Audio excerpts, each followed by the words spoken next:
তো 2025-এ আজ চলে এসেছি ধনেখালি, ভেতর দিয়ে আসতে অনেকটা। তো এটা জায়গাটির নাম হচ্ছে মুকুন্দপুর। তো এখানে প্রত্যেক বছরই নানান থিম হয়, তো আগের বছর হয় না, তো এবছর আমরা এসেছি। কী থিম হচ্ছে তোমাদেরকে দেখাবো, তো ভিডিওটি দেখতে থাকো। আর যারা চ্যানেলে নতুন, চ্যানেলটি সাবস্ক্রাইব করবে। তো বন্ধুরা, খুব সুন্দর আলোকসজ্জা দেখতে পাচ্ছ।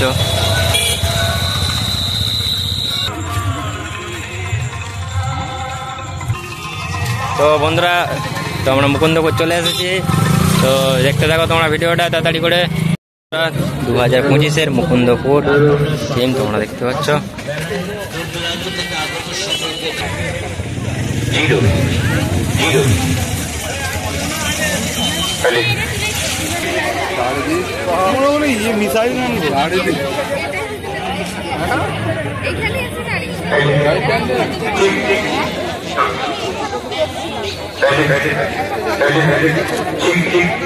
चलो